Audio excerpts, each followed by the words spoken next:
मी आपल्या सगळ्या पदाधिकाऱ्यांना सांगतो, पद देताना जे काम करणारे ताकदीचे पदाधिकारी आहेत त्यांना पद द्या. पक्ष वाढवणाऱ्याला पद द्या.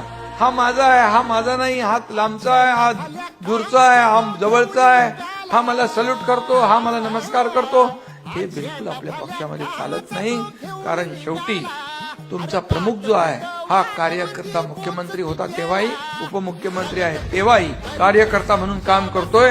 कालही कार्यकर्ता म्हणून, आजही कार्यकर्ता म्हणून आणि उद्याही कार्यकर्ता म्हणूनच काम करणार आहे. त्यामुळे हा कार्यकर्त्यांचा पक्ष आहे. हा मोठा करा, कार्यकर्त्याला जपा. कार्यकर्ता हेच आपलं भांडवल आहे. कार्यकर्ता हेच ऐश्वर्य आहे आपलं. कार्यकर्ता हीच आपली दौलत आहे. म्हणून त्या कार्यकर्त्याला जपणं हे आपलं काम आहे. म्हणून कधी कुठलाही कार्यकर्ता संकटात असेल, अडचणीत असेल तर त्याला मदत करण्याचं काम नेत्यांनी केलं पाहिजे.